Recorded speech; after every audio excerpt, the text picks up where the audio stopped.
to the first chapter, an introduction to soul and spirituality. In this chapter, we will try to figure out the answers to the following questions. What is soul? Where in our body is the soul? When does it enter our body? Why do we also call soul as the life energy? When we die, where does the soul leave our body? After understanding soul, we will also go through the subjects: what is spirituality, what is spiritual experience, what is a spiritual awakening, and the last topic that we'll cover today is why do we need a guru in our spiritual journey.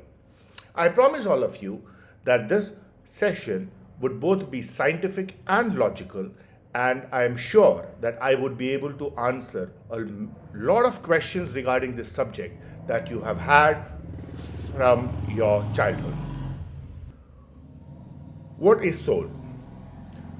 We have referred to soul in different names like spirit, Atma, Ruh, Atman, and many more. They all refer to the same thing. I say that it is only another dimension of your own existence that you have lost access to. In reality, there are three identities of you: the body you, the physical you that you can see and touch and feel. Then you have the mind you or the ego. And the third aspect is the soul you, your spirit. Stay with me and we'll learn more. Here I have depicted the body, which is physical, no doubts about it. The mind or the ego. Reason mind is also called ego is because this identity is basically about how you perceive yourself, what you think about yourself. Soul is an aspect that we have already lost in childhood, but that is what we are trying to recover in this chapter. All this while, you have been told that the hierarchy is mind at the top, the most powerful, because most of us use it for our life and livelihood. Then we have the body, which is the most obvious physical part. So we have always been relating ourselves to be the mind and body. Some of us have accepted that there might be a small and insignificant soul somewhere deep down in our body. Before I proceed further, let us try to understand the types of humans that we can see around. If you look around, you will find three types of people operating in the society. One, those who operate their entire lives with their bodies. They are generally considered less intelligent. These human beings are involved in physical labor. You have the second type, which right now most of you are in this category, the people who operate their life using their mind, the educated and intellectual humans. These educated people of the society are either in corporate jobs or desk jobs, but they use their mind more than their bodies in order to get job done. Very few people we see around us are operating through their soul. These are the awakened gurus. You can also find soul-driven life in very small kids whose mind and body have not been developed yet. So that defines three types of people. One, who operate using their body. Others operate using their mind. And there is another category of people who operate their life using their soul. Understanding this, we have realized that most of us only know two of the three individualities that we have. We are all mind-body driven people. Now, on the right side, what you see is the hierarchy of physicality. That is, which part of our existence can we connect physically. So we all know that the body is something that is physical and also visible. Mind is physical but not visible because we can't see it. And then we have the soul, which is neither visible nor physical and cannot be accessed by any of our sense organs. Let us also understand that the reality of life is a little different from what we have been told. Soul is not something that you can only feel during death or after death. Like in this picture, you can see three concentric circles, which is to imply that every part of our living existence, these three entities, the mind, body, and soul, are concentric and exist together. When we die, the soul leaves the body and the mind body physicality goes back to earth where it came from.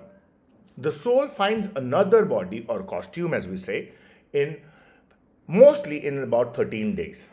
We will discuss the details about soul's journey in the later chapters. Now let us understand where is soul. I say through my experience, and I'll prove it to you in the next few slides, that soul is in every cell of our body, and hence the soul is at least as big as we are physically.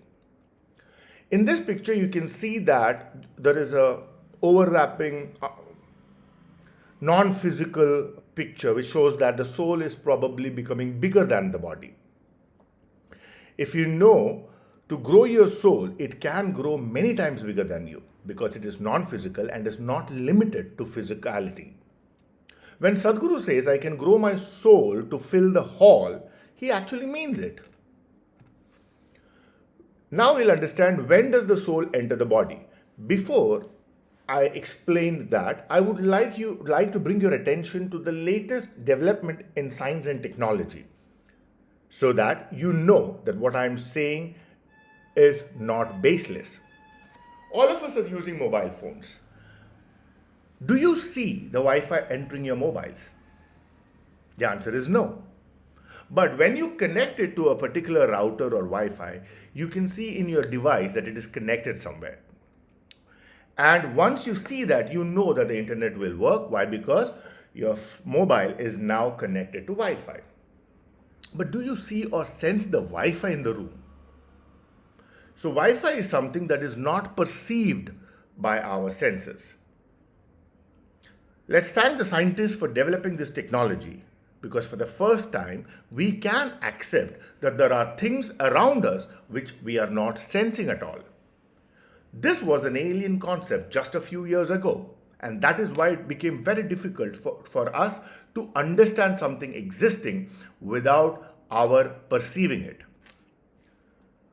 The other theory that I would want to bring your attention to is this picture. This picture depicts what vacuum today looks like, basis the string theory. Now, what is the string theory? In simple terms, it is that string theory states that everything in our universe is made up of tiny vibrating strings.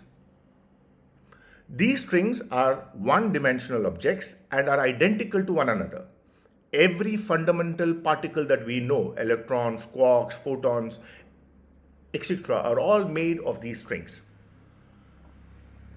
Which simply means that the concept of vacuum does not exist. There is nothing called as vacuum or emptiness. Everywhere there are strings. Another scientific breakthrough is that our belief of a four-dimensional universe is now at question. Let us see what does the Google search say, how many dimensions are there. The world as we know, it has three dimensions of space, length, width, and depth, and one dimension of time.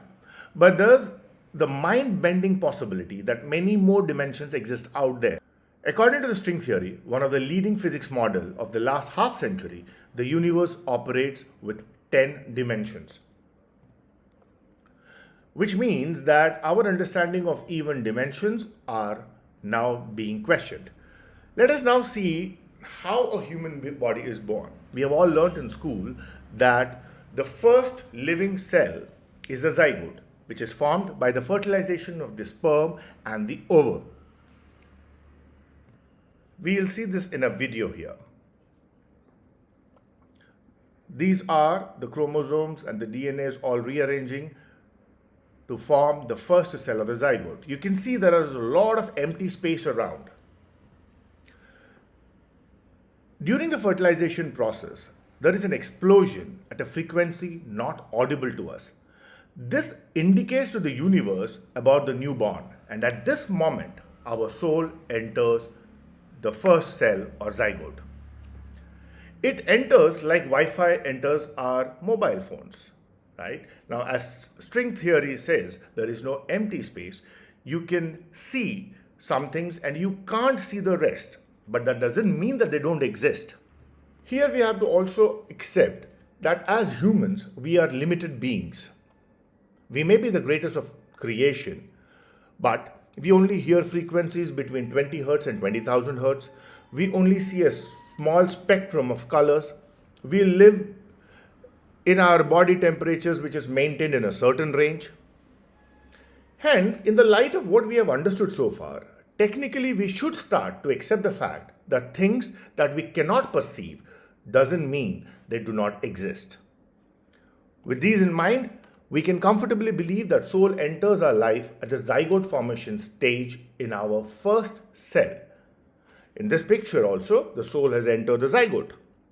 Now, since zygote divides many times to become what you and I are today, so the soul also keeps dividing itself and moving to each and every new cell that is being made.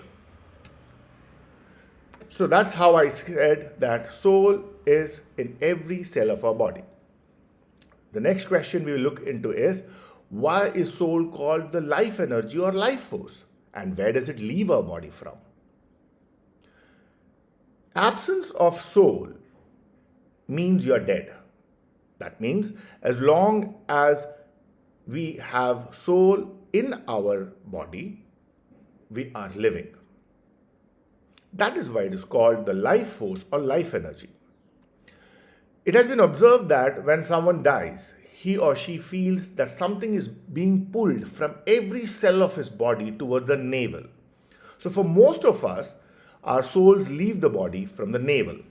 There are other places as well, which we will cover in the chapters to come. When the body dies a natural death, only the soul leaves the body. That's why it's called the life energy. As long as it is in our body, we live. If you look at the picture on the right, you can see the picture is the same. A man alive and later dead. Physically, nothing has changed in him. He hasn't lost an ounce from his body. The only thing that left was the non-physical life force or life energy that we are now referring to as soul. Having understood soul, now let us understand what is spirituality. Spirituality, as defined, involves the recognition of a feeling or sense or belief that there is something greater than myself, something more to being human than sensory experiences, and that the greater whole of which we are part is cosmic or divine in nature. This is the definition that I picked up from Google. Did you notice that there is no mention of God or religion? Because it is true. Spirituality means to connect with your highest level of individuality, which is your spirit or soul. This identity of yours cannot be seen, smelt, heard, taste. You cannot perceive it through your sense organs. That is why in the definition it is mentioned something more to being human than sensory experiences. So we have to accept the fact that we are talking about something which is non-physical. What is a spiritual experience? So all experiences of your feeling or experiencing your soul is a spiritual experience.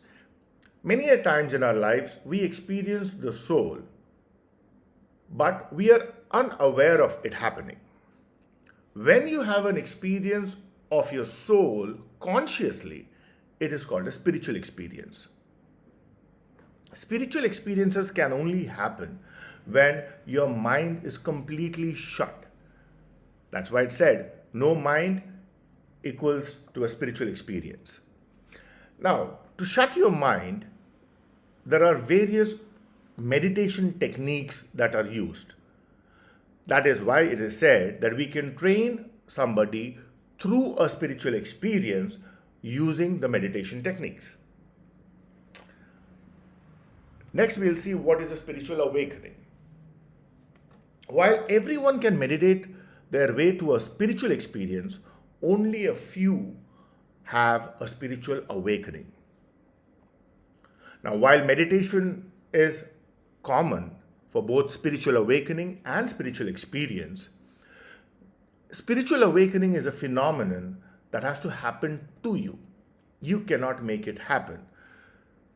So we can meditate, have a spiritual experience, and continue our spiritual journey, but it is for the universe or the nature to offer you a spiritual awakening. There are times that people have gone on spiritual journey for lifetimes together without a spiritual awakening. An awakened person has access to the spiritual realm. For him, the doors have opened and he can travel to and fro the spiritual world. Because he has gone there and come back, he can guide the others. An awakened person can find answers to existential questions by meditating on them. He is the blessed one. That is why awakened people, awakened human beings are considered to be gurus. Why do we need a guru in our spiritual journey?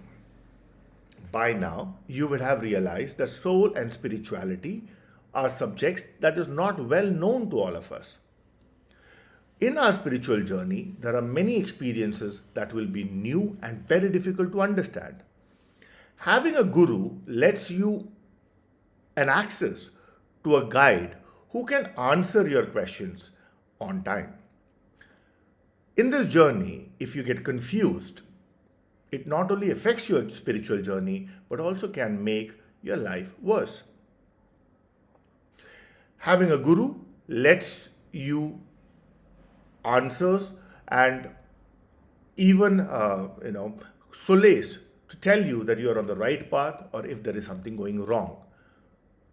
Guru, he has been there, done that. So he will be able to guide you from the physical realm to the spiritual realm. Hence, having a guru in your spiritual journey is many times beneficial than going on it on your own. I hope you guys enjoyed this chapter, and I'm sure that I have given value more than what you had expected. If that is the case, then I request you to please write reviews of the Speaking Soul mobile application on the Google Play Store. In the next course, we will discuss the significance of spirituality in today's world. Stay tuned for the and have the notifications on so that you are informed as soon as it is available. If you can also ask your friends and family to download the Speaking Soul app from the Google Play Store, we can soon be available on Apple Store as well. I thank you all for having heard this chapter patiently. If you have questions, you can write to me at drspeakingsoul@gmail.com.